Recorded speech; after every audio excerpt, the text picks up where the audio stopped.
Neuron Automotive Forum. Conecta con los líderes de la industria automotriz este 20 y 21 de agosto.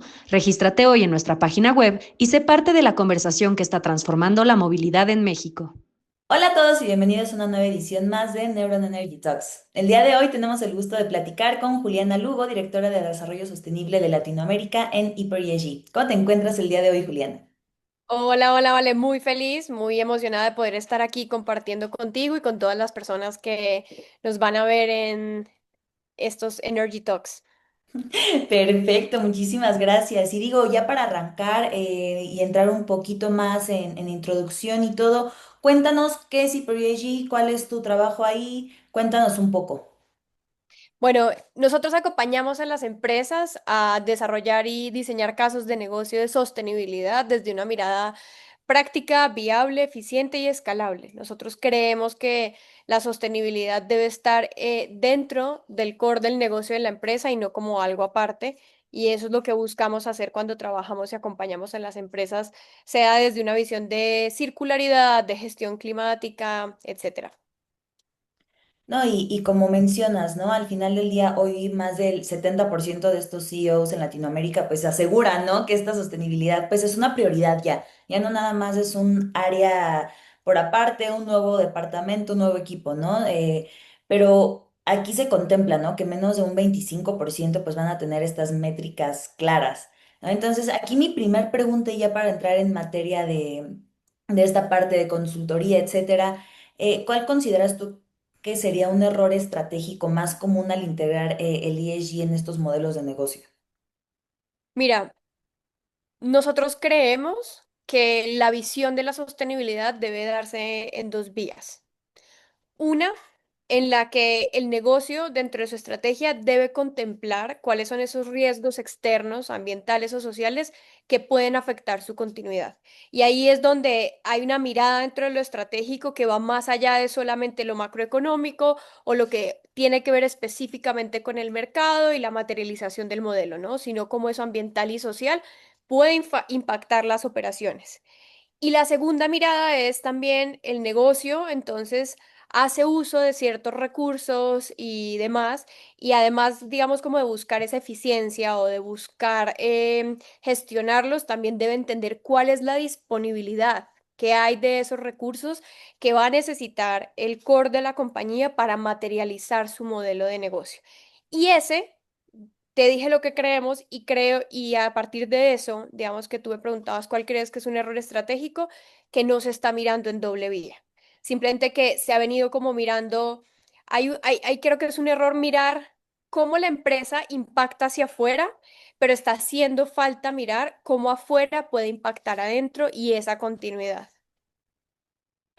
Perfecto, Juliana, muy interesante. Y digo, creo que se habla mucho, ¿no? Actualmente de greenwashing y justo creo que muchos están en ese, pues en ese punto, ¿no? Que quieren hacer algo, pero no saben bien por dónde empezar o cómo medirlo, ¿no? Entonces, pues justo para lo que es una pyme que apenas está comenzando en su camino sostenible, ¿qué estrategia considerarías tú como accesible para poder iniciar sin comprometer su estabilidad financiera? Mira, nosotros precisamente hemos venido desarrollando todo un programa y un acompañamiento para pequeñas y medianas empresas que más allá de ser, digamos, de bajo costo, por decirlo así, lo que buscamos es que sea de alto valor estratégico. Y Claro. justamente ahí lo que buscamos es cómo pueden integrar, digamos, palancas que sean reales y de valor para la compañía donde el foco de las empresas pequeñas y medianas sea, uno, por supuesto, apuntarle a la eficiencia operativa y a la reducción de costos, haciendo, digamos, un uso eficiente de los recursos que necesita, optimizando procesos, etcétera. Pero ese es apenas la primera, como el primer momento.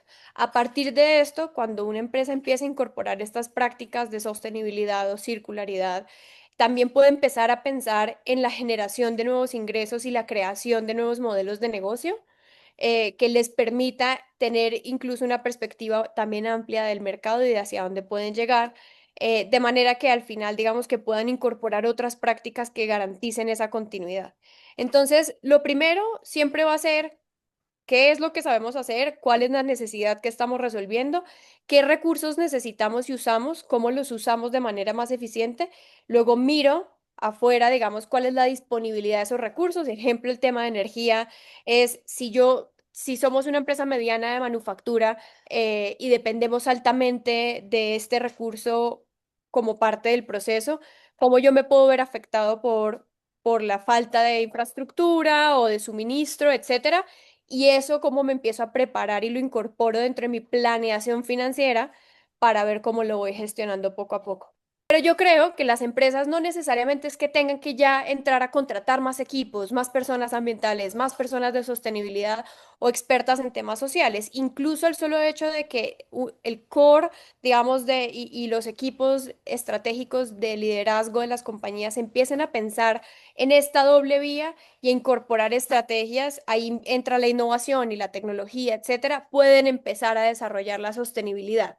Nosotros creemos que, por eso yo lo decía al inicio, creemos en una sostenibilidad práctica, viable, eficiente y escalable. No tienen que empezar por proyectos muy grandes o disruptivos en temas de tecnología. Solamente mirando de forma estratégica la cadena de valor, los procesos y articular estos elementos ambientales principalmente para iniciar, puede ser un muy buen punto de partida. Juliana, aquí me gustaría hacer un pequeño paréntesis, ¿no? Y para todos aquellos que no tengan como ese conocimiento, que no estén bien empapados en el tema, una pregunta un poco muy general. Cuéntanos y explícanos qué es este concepto de ESG. ESG como concepto fue creado por entidades financieras para medir el riesgo y mitigar el riesgo de las inversiones que se hacían. ¿Listo? Sin embargo, nosotros creemos que más allá de todos los conceptos como ESG, que es ambiente, sociedad y gobierno, sostenibilidad, desarrollo sostenible, circularidad, gestión climática, lo que nosotros buscamos, de lo que nosotros buscamos hablar con las empresas es de continuidad de negocio considerando factores ambientales y sociales que pueden impactar esa continuidad. Por eso es que siempre invitamos a las empresas a cuáles son sus objetivos de largo plazo, dónde se ve en el mercado y vamos a revisar esos elementos que pueden impactar su continuidad y usted también desde adentro, cómo puede hacer para construir un entorno que sea inclusivo, en el que usted sea competitivo como compañía y demás. Entonces, al final del día, yo creo que ese ha sido otro, vamos a decir, digamos, una desviación de todos estos temas de sostenibilidad, y es que se han creado miles de conceptos. Y yo creo que eso está haciendo que empresas medianas, por ejemplo, y pequeñas, empiecen a tener algunos sesgos y se creen esos sesgos o mitos de que estos temas son solamente para las empresas grandes. Pero si nos vamos a ver en el fondo y en la base, en la raíz de lo que todos estos conceptos proponen, estamos hablando de eficiencia, de continuidad, de mitigación de riesgos en el suministro, por ejemplo, que esos son conceptos que se hablan a nivel de logística, a nivel de operaciones, a nivel de producción, a nivel de calidad. Entonces, por eso es que es importante como, y decía yo ahora, una empresa mediana que no cuente, digamos, con un equipo de sostenibilidad puede empezar perfectamente solamente incorporando esta visión. A nivel financiero es un elemento también fundamental, porque dentro de lo que nosotros hemos encontrado es que la planeación financiera que hacen las empresas a 5 o 10 años, si bien considera algunos elementos externos como macroeconómicos, por ejemplo, algunos supuestos de inflación o cosas de este estilo, no incorpora dentro de la planeación supuestos de riesgo, por ejemplo, ambiental, falta de suministro de energía o encarecimiento de electricidad o falta de disponibilidad de gas natural o encarecimiento de precios de combustible que puedan afectar la logística. O, por ejemplo, digamos, la disponibilidad de agua que de pronto necesita una planta de alimentos o de bebidas donde el agua es un recurso fundamental para el proceso de producción. Sí, es esos elementos, por eso voy a reiterar y voy a estar como yendo y viniendo entre ese concepto de doble vía que mencionaba, en el que es importante entender cuál es el uso y la gestión que yo hago de los recursos para materializar el modelo de negocio, pero también cuál es la disponibilidad externa, ¿no? Y qué dependencia voy a tener yo de esos factores externos y eso cómo puede impactar mi planeación financiera. Cuando se tiene también esa conexión entre lo financiero con los temas, digamos, asociados a temas ambientales y sociales que pueden impactar en la continuidad, eh, la planeación es distinta, la preparación y la adaptación también, también puede llegar a ser diferente y puede permitir que las empresas, digamos, no solamente actúen de forma reactiva ante este tipo de situaciones, sino que se puedan ir proyectando en el mediano y en el largo plazo de ir haciendo este tipo de ajustes. Muchísimas gracias, Juliana, por ayudarnos a responder esta duda. Y digo, con base a esto que mencionas y a tu respuesta previa, pues justo me encanta que pongan sobre la mesa todas estas soluciones prácticas, ¿no? Porque digo, muchas veces el no tengo presupuesto o es que me sale muy caro o porque necesito invertir en estas soluciones, pues suele ser la excusa número uno, ¿no? Pero hay caminos. Entonces, con base a esto, me gustaría preguntarte, ¿no? ¿Cómo es que justamente puede una empresa pequeña poder convencer a sus proveedores tradicionales, ¿no? De sumarse a prácticas sostenibles, especialmente cuando el tema de los costos, pues genera muchísima resistencia? Yo simplificaría la respuesta y es hablando en el lenguaje de negocios. No Claro. se trata de convencer a un proveedor o a un actor dentro de la cadena de incorporar prácticas sostenibles, digamos, o de circularidad o de clima, etcétera, porque sí, ¿cierto? O como un acto de filantropía o de responsabilidad social empresarial.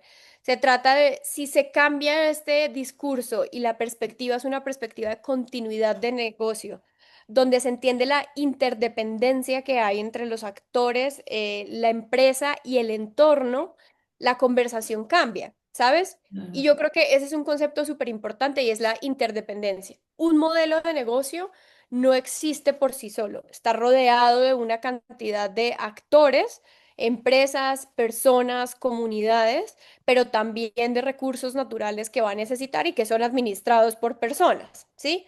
Entonces, ahí es donde es importante esta mirada estratégica nuevamente de qué queremos, para dónde vamos, quiénes son relevantes a nuestro alrededor, con quiénes podemos trabajar de forma colaborativa para mitigar riesgos de negocio, para buscar ahorros, para buscar ser eficientes, para buscar ser competitivos. Entonces, yo creo que ese es el lenguaje y es buscar en la sostenibilidad competitividad, productividad, eficiencia, colaboración, creación de redes y yo diría que ese también puede ser una muy buena descripción de ese concepto ESG o sostenibilidad. No, y súper clave esto, ¿no? Porque al final del día muchas veces el eslabón más complejo no es la empresa misma, sino lo que hay dentro de esta cadena. Y me imagino que también, pues, aquí influye cómo se comunica esta propuesta, ¿no? Total. Mira, ahí hay algo interesante, incluso hemos tenido casos donde en estas invitaciones de empresas a trabajar con sus proveedores en buscar soluciones, han salido soluciones muy interesantes, soluciones de bajo costo y de alto impacto, donde, por ejemplo, en temas de logística, hay muchas empresas que tienen muchas rutas vacías porque van a llevar, digamos, un producto y el camión se tiene que regresar vacío, ¿cierto? Eso igual, digamos que es un costo oculto, por decirlo así, dentro de la operación, que se podría mitigar si se genera una ruta alterna en alianza con un proveedor, con el mismo proveedor o cliente al que se le está entregando, o uno de la cadena que esté cercano y que haya esa compensación. Ahí no solamente estamos hablando de costos, de posibles ahorros en esos costos de fletes, sino también de una reducción de emisiones porque estamos evitando un camión que se regresa vacío y otro camión que está yendo a llevar ese material, ¿sabes? Ya. Entonces, ese tipo de soluciones van saliendo en las construcciones y si te das cuenta, impacta el negocio, ayuda a mejorar las relaciones entre actores también, porque eso crea confianza, crea colaboración, crea un ambiente de cambio distinto y también al mismo tiempo está generando un impacto positivo al medio ambiente. Para mí ese es el punto y esa es la mirada que tenemos que empezar a construir cada vez más alrededor de sostenibilidad o ESG. Juliana, ¿tienen algún caso en concreto donde hayan logrado convertir un gasto ESG en una nueva línea de ingresos? Sí, em, bueno, por Ujú. ejemplo, una empresa de alimentos, que es un caso que se me viene a la mente, una empresa de alimentos lácteos, especialmente, digamos, dentro de su cadena de suministro, trabaja con agricultores y digamos que analizando toda esa cadena, se dieron cuenta que dentro de su proceso de producción había un recurso en desuso o un subproducto que se podía vender para ser transformado para animales. Y esto con el tiempo fue evolucionando hasta el punto de que esta empresa decide abrir una nueva unidad de negocio donde ya enfoca, pasa de la venta, o sea, la venta de lácteos se mantiene, pero ahora tiene una nueva línea de negocio de premios y demás para mascotas. Entonces es otro segmento, es otro mercado, etcétera, donde hay un aprovechamiento de un recurso interno, donde se genera una nueva unidad de negocio y otros ingresos para la empresa. Un otro caso, digamos, de circularidad, por ejemplo, en el que eh, una empresa, digamos, está generando unos residuos que tienen unos adhesivos plásticos y demás y son de difícil aprovechamiento. Esto se tiene que disponer, tienen que pagar el costo de disposición a final sin que a relleno sanitario, sin que esto tenga alguna transformación o un correcto cierre de ciclo. Em, y luego a partir de todo un proceso de innovación, de búsqueda de actores, de mapa de mercados, de ver cómo se podía generar una colaboración alrededor, se logra encontrar un uso para la construcción. em, una transformación para que se usara en la construcción y darle un valor a ese que parecía ser un residuo, se convirtió pues en un recurso, digamos, que podría ser valorizado. Ahí es donde nosotros siempre buscamos que no solamente la precisión técnica, sino también la lógica financiera y de mercado, donde esa articulación de actores es relevante, y donde también es fundamental, además de que sea viable técnicamente aprovecharlo y que se convierta en algo así, como lo que menciono, que puede ser un insumo para la industria de la construcción, pero pues que tenga cierre, ¿no? Que si hay que crear una nueva planta de transformación, las cantidades vayan a llegar, vaya a poderse suministrar, o sea, que todo cumpla para que se pueda escalar. Por eso hablamos siempre de practicidad, viabilidad, eficiencia y escalabilidad, y todo esto siempre incorpora, si te das cuenta, una lógica de negocio, con un impacto ambiental, posiblemente social y financiero. Estos temas me encantan demasiado, sin duda alguna, porque me suena un ganar-ganar, ¿no? Al final del día, este impacto que mencionas de la mano con rentabilidad, me imagino que justo cuando los ven manejando o funcionando así, pues se vuelve más fácil, ¿no? De poder convencer a los tomadores de decisión, ¿no? Sí, mira, la sostenibilidad no es perfecta, que yo creo que eso también es importante, es decir, Claro. buscar todos estos equilibrios y demás. También incluso requiere tomar decisiones difíciles, digamos. Es decir, a veces implica que las empresas salgan de su zona de confort, que miren en una dirección distinta, pero es una mirada estratégica que a veces puede llegar a incomodar, ¿sí? Nosotros hemos acuñado mucho un concepto que es estrategia emergente de una persona que se llama, Alejandro Salazar, y es se genera una estrategia, se genera un plan, pero la estrategia es la acción que se realiza día a día sobre ese plan, y lo importante es tener la capacidad de, durante la ejecución, observar esos resultados emergentes que salen de todo este tipo de proyectos y tomar decisiones rápidas, porque no siempre estos proyectos tienen viabilidad, ¿cierto? Claro. Eh, y es importante, digamos, sí, que las empresas empiecen a cultivar esa capacidad de adaptación y de decidir rápidamente si siguen en esa dirección o si definitivamente por ahí no es, y darle espacio, que yo creo que eso es algo que a veces pasa mucho también en el mundo de la sostenibilidad, y es que las empresas y las personas se enamoran de los proyectos y buscan viabilizar a como dé lugar algo que empezó, ¿sí? Entonces, a veces lo que eso genera es un desgaste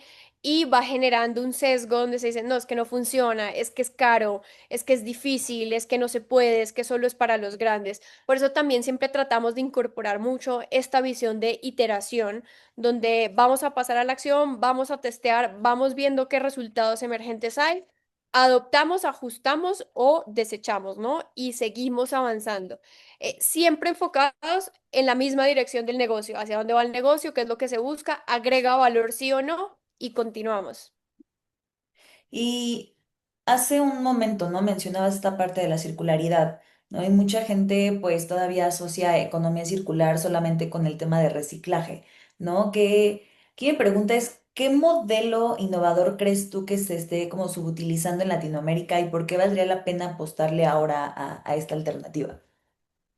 Mira, la circularidad el objetivo de la circularidad es que la palabra residuos, digamos, desaparezca en la economía y se hable más bien de subproductos en desuso o de recursos que pueden ser aprovechados. Y el objetivo es justamente eso, es en un proceso de producción, digamos, desde el diseño hasta la disposición final, cómo podemos hacer para aprovechar al máximo posible los recursos que se van generando durante el proceso, crear modelos, digamos, que permitan ese cierre antes de llegar al reciclaje. ¿El reciclaje es parte de la circularidad? Sí, pero diríamos que es el último, digamos, el recurso.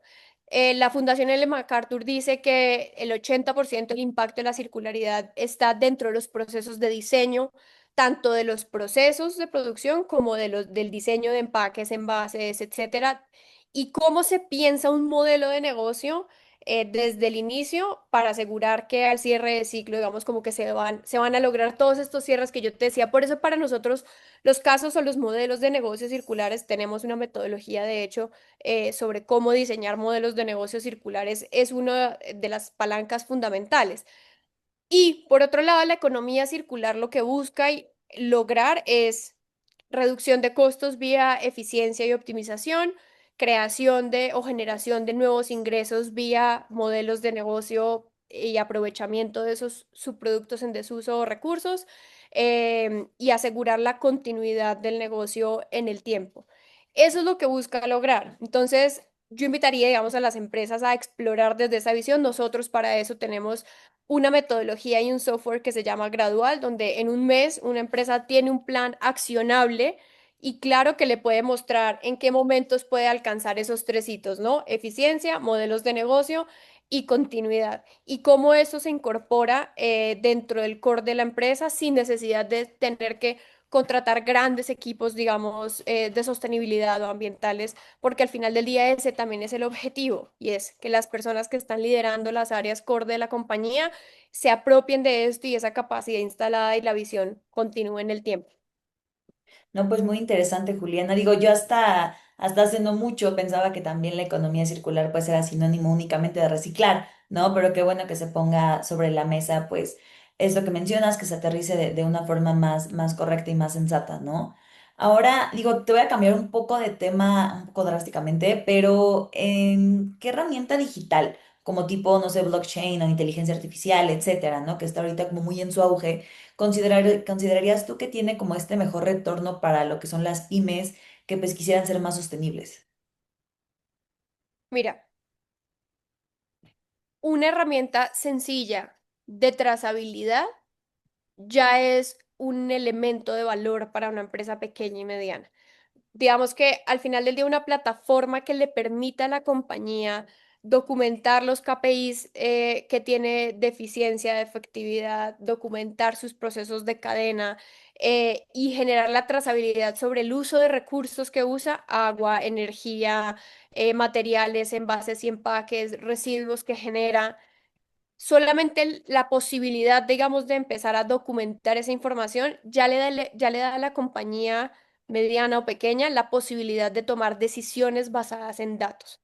Yo creo que eso es lo más importante. Ya digamos que por detrás la plataforma traiga elementos de inteligencia artificial para que sea más fácil o que la experiencia del usuario, digamos, sea mejor o que se puedan hacer proyecciones para la toma de decisiones. Creo que son valores agregados fundamental o relevantes más bien, pero solamente una plataforma sencilla para hacer trazabilidad de sus procesos y de su cadena, por ejemplo, si pone materiales en el mercado o envases, empaques, etcétera, eso ya les permite tener una mirada distinta y poder tener la posibilidad de tomar decisiones basadas en datos. Ok, Juliana, muy interesante. Y digo, ya como una de mis últimas preguntas, ¿no? Cuando hablamos de sostenibilidad en Latinoamérica, las alianzas público-privadas pues van a ser muy clave, ¿no? Al final del día. Entonces, ¿cuál considerarías tú que es el principal obstáculo para que realmente puedan funcionar estas alianzas? Mira, yo creo que hay que fortalecer el liderazgo adaptativo, la gestión de cambio y la construcción de confianza. Yo creo que cada vez más en América Latina muchas compañías, ONGs, organizaciones multilaterales están promoviendo la articulación y yo creo que hemos avanzado de manera interesante. Sin embargo, creo que estos elementos pueden funcionar porque al final del día, digamos que lograr estas alianzas público-privadas requiere de alinear intereses, de alinear a personas, objetivos, y para eso la confianza es fundamental. Cuando me refiero al liderazgo adaptativo, es justamente cómo las personas que hacen parte de las construcciones y el desarrollo de esas alianzas tienen la capacidad de ser flexibles e irse moviendo, digamos, en la medida en que todo esto se va articulando para hacerlo posible. Pero hay casos muy interesantes en este aspecto, digamos, donde muchas empresas, incluso que se considerarían competencia, hacen parte de proyectos colectivos en pro de temas de adaptación climática, por ejemplo, y trabajan en conjunto con ONGs y multilaterales para lograr, más las comunidades de sus zonas de influencia, para lograr esos objetivos de adaptación. Entonces yo creo que vamos por muy buen camino y que es solamente tener en cuenta esos elementos que mencioné al principio para seguir robusteciendo esto. La colaboración es clave porque no todos, digamos, no todas las organizaciones saben todo. Y al final del día el tema es cómo se unen los puntos, las capacidades para lograr mejores resultados y lograr esa escalabilidad que se requiere también en muchas de estas soluciones que están relacionadas con sostenibilidad. Y Juliana, ya como último, me gustaría preguntarte qué métrica simple pero poderosa debería de rastrear toda empresa que quiera como demostrar que sostenibilidad es auténtica y no únicamente temas de marketing. Mira, yo diría que indicadores financieros relacionados con la valoración de la empresa. Las iniciativas ambientales y sociales o de ESG sostenibilidad deben estar conectadas a indicadores financieros. Deben demostrar cómo a través de eso se está valorando la compañía y cómo se está asegurando la continuidad del negocio. Yo creo que hay un vacío importante, y que más allá de métricas de ahorros, consumos, eficiencias, es cuál es la conexión a través de indicadores financieros, un flujo de caja libre de accionistas, el valor económico agregado de la empresa, más bien el EBITDA, ¿sabes? Indicadores financieros que de verdad traigan por detrás la sostenibilidad y el impacto que se está generando. Yo creo que hay un reto importante para trabajar, sobre todo porque empresas que ya están más avanzadas, precisamente hay todavía una brecha entre conectar estos temas de sostenibilidad con lo financiero y que los financieros hagan parte de los procesos de planeación, que era lo que yo mencionaba al inicio, o que consideren todo este tema de riesgos de continuidad de negocio que son sociales o ambientales dentro de la planeación y demás. Juliana, perfecto. Pues muchísimas gracias por compartir con nosotros tu experiencia, la perspectiva de HyperESG en todos estos temas. Ya para finalizar, ya como cierre, me gustaría dejarte este espacio abierto, ¿no?